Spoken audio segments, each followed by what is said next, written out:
So let's be clear, these tips apply to all relationships. And the only reason that I am choosing to focus on interracial relationships is because you already potentially have to deal with a clash of cultures, and then you also potentially have to deal with any negativity, any backlash that comes from friends, that comes from families, and sometimes that even comes from strangers. And so it is absolutely essential that the foundation of your relationship is 100% stable. And the reason that I call these life-changing tips, that I call these essential tips, is because these tips literally change like the trajectory of my own life. I never really had like a code or a strategy when it came to dating, and then I adopted this code, I adopted these tips, and bam, I am in a super happy, just like super copacetic relationship. And I really want to share this with you because I think that these tips are beyond the superficial, beyond like the surface level in comparison to what you see a lot of online. Like, I'm not talking about masculinity, I'm not talking about femininity, I'm not talking about high value, high profile. Like, this is all character. All that I'm talking about today in this video is character. And so let's go ahead and get started. Ladies, it is so important that you pay close attention to two things. Pay attention to how your partner treats people in general, but zone in, like really zone in on how your partner treats women, and in particular how he treats women that he is not related to, that he is not already friends with. Like, pay attention to how he treats women who he presumably will receive nothing from. And here's what I mean by that. The reason that this matters so much to me is because how your partner treats a woman that he has no relationship with, that he receives nothing from, is an indication of how he genuinely feels about women. A lot of men have very misogynistic views and misogynistic tendencies, and here's the thing, they don't even know it because it's something that has just been socially conditioned into them, that has been ingrained into them. It's not always intentional maliciousness. Most of the time it's just intentional conditioning. And so please don't forget that yes, you are his special woman, but you are just a woman at the end of the day. And when your magic and your allure and your appeal starts to fade, he will treat you in whatever way he feels is acceptable to treat a woman. So pay attention to things like whether he holds doors open for other women, or if he sees other women struggling with something, does he reach out to try to help? Like, a lot of women, and I think it's based off of insecurity and low self-esteem, but a lot of women don't want their man interacting in any way, shape, or form with other women. And I get that to a degree, but I'm not like that because I want to know, like, I want to know how you treat other women, because that is the true indicator to me of how you feel about women and the respect that you do or don't have for other women. And you know, here's the thing, I know you're worried that, you know, you may lose him, but if he can be lost, he was never yours in the first place. And if he can be lost and he's taken and he's stolen, then a favor was honestly done. Like, you were done a favor. Ladies, the next thing that I want you to pay close attention to is, how does your partner celebrate your wins, celebrate your accomplishments that don't have a direct impact on them, on your partner. Now, let me clarify what I mean. What I mean is, I'm going to use an example. I love examples. I'm a teacher, so I love giving examples. So I'll use something from my own personal life. I recently reached 4,000 subscribers, and I am so excited, and the number just keeps continuing to climb. I'm getting so excited I can't even speak right now. But anyways, I just reached 4,000 subscribers here on this channel, and when I was telling my boyfriend Mike about it, I was just super excited, and he was super excited for me, and it was just such a beautiful moment of us celebrating this accomplishment, this milestone that I have reached. And here's the thing. My channel, insofar as our relationship goes, like, it has no weight, it has no impact. If I deleted my channel today, nothing about our relationship would change. if I gained 100,000 subscribers overnight, nothing about our relationship would really change. Like, I might leave my job to focus on my channel, but nothing about the foundation of our relationship would change. So that is what I mean by it is so important that when you have some accomplishment, like when you achieve some sort of accomplishment, some sort of goal, some sort of win, that your partner can celebrate that even when it doesn't impact them. Because it's super easy to celebrate wins in other people's lives that make your life better, that have like a direct impact on you for the better. But the true testament of how someone cares about you and how much someone cares about you is when they can celebrate with you at the same level as you for things that don't impact them to the same degree, to the same level that it impacts you. All right, this third tip is super important, and this one is new to me, and this actually came to me based off of an article I read that I'll make sure to link below or include on screen. Like, I will make sure to provide this article because I think it's really important for women to read. And this is kind of interactive. So I want you, if you are in a relationship or if you are married, like if you're dating someone, like I want you ladies to ask your man to name 3 things that he loves about you. And I want you to pay attention to something. So what are those 3 things? Are those 3 things things that he loves because it benefits him, because it's in relation to him? Or are they 3 things that are standalones?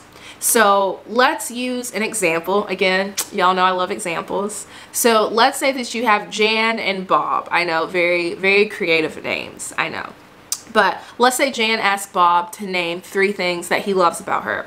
And Bob says, well, I love how you cook for me after work. I love how after a long day of work, you give me a massage. Or I love how you plan out fun events and fun activities for us to do on the weekends. So that's one example of what Bob could say. Or does Bob say something like, I love your eyes, Jan. You have the most beautiful eyes. You have an infectious laugh. And you have such a kind, caring spirit. Do you see the difference in those things? Ladies, it is so important that your partner, yes, it is important that he recognizes the things that you do for him and the positivity, the contributions that you add to his life. But it is also important that he recognizes how amazing of a person that you are as you are, so that he can celebrate and appreciate not just what you do for him, but what you do for you as you. That is so, so important. Ladies, it is so important that you pay attention to who is your partner's worst friend. Now, I made a post about this on my community tab because I feel that men have a really high tolerance for other men and for some of the BS that other men get up to. And I think that the tolerance is a little higher than what women will accept from other women. I feel like every man has that one friend or those 2 friends where before you meet them for the first time, they're always like, ooh, you know, like, I just want to warn you, like, Charles does or says some pretty crazy things. Like, most of us have had that experience. And I want you to really pay attention to those types of friends. Those friends that your partner has to warn you about. I call it the worst friend, but that's not necessarily the case that this person is a bad person. But I want you to pay attention to whoever falls under the category of like the worst friend, the embarrassing friend, the offensive friend. I want you to pay attention to that because that friend is a true indicator, like a true reflection of how far your partner's boundaries, their moral boundaries, their moral fiber, their moral fabric, how far that stretches. It shows you how far that really stretches. Because here's the thing, this is going to sound dramatic. It's going to sound dramatic, but hear me out. Hear me out. Most people don't hang around murderers, right? And the reason being is because either A, they don't believe that what that person is doing is morally okay, or B, they don't want to end up being the next victim. Now, as we all know, there are people who hang out with people that they know that other person is a murderer. They know that that other person has harmed someone, and it doesn't bother them because either A, they don't think it's morally wrong, they don't think it's morally unjust, or B, they're not worried, or B, they're not worried about being the next victim. And so I know that sounds really dramatic, but what I'm trying to get at is that whatever company your partner, and really anyone, whatever company somebody is willing to keep, is because in some way, shape, or form, they are in alignment. They are in alignment with that person, especially when it comes to friendships, because you can always choose your friends. You can't choose your family, but you can always choose your friends. And so pay close attention to who your partner is choosing to surround themselves with, because they may not act in the same way that that friend acts, but that doesn't mean that they don't share the same beliefs, and that doesn't mean that they aren't in alignment. You know what I mean? Does that make sense? And ladies, this last point is short, sweet, but simple. It is so simple. Pay attention to how he talks about his former partner, his ex-girlfriend, his ex-wife, etc.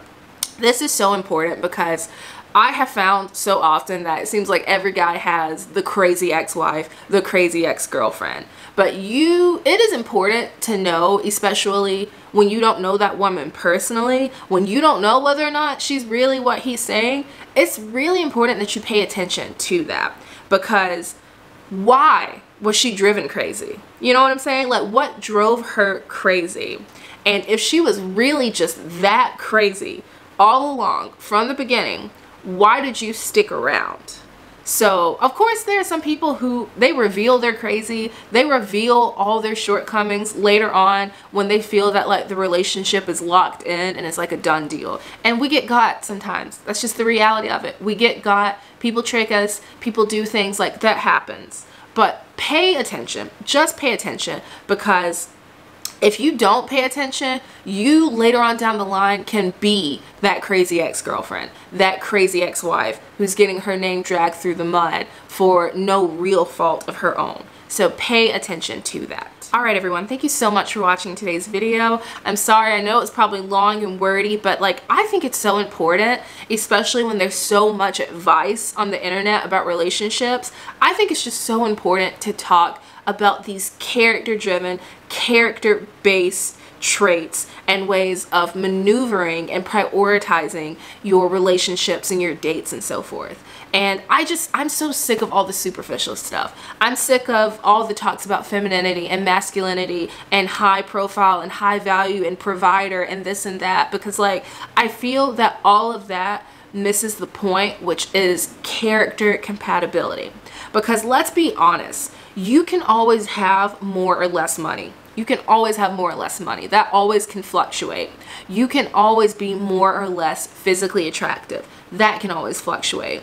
But your character, like who you really are, that really rarely ever changes. Like that rarely ever changes. The seed of who you are, it really doesn't change. And that seed is what determines all those other factors. And so it's just so important that when you are seeking your person, that you are really thinking about character compatibility, because that's what makes or breaks, and that is what gives you longevity or not. And so thank you again so much for watching. Thank you for allowing me to reach 4,000 subscribers. I'm so grateful. And until next time, stay safe, be well, and I'll see you soon. Bye everyone.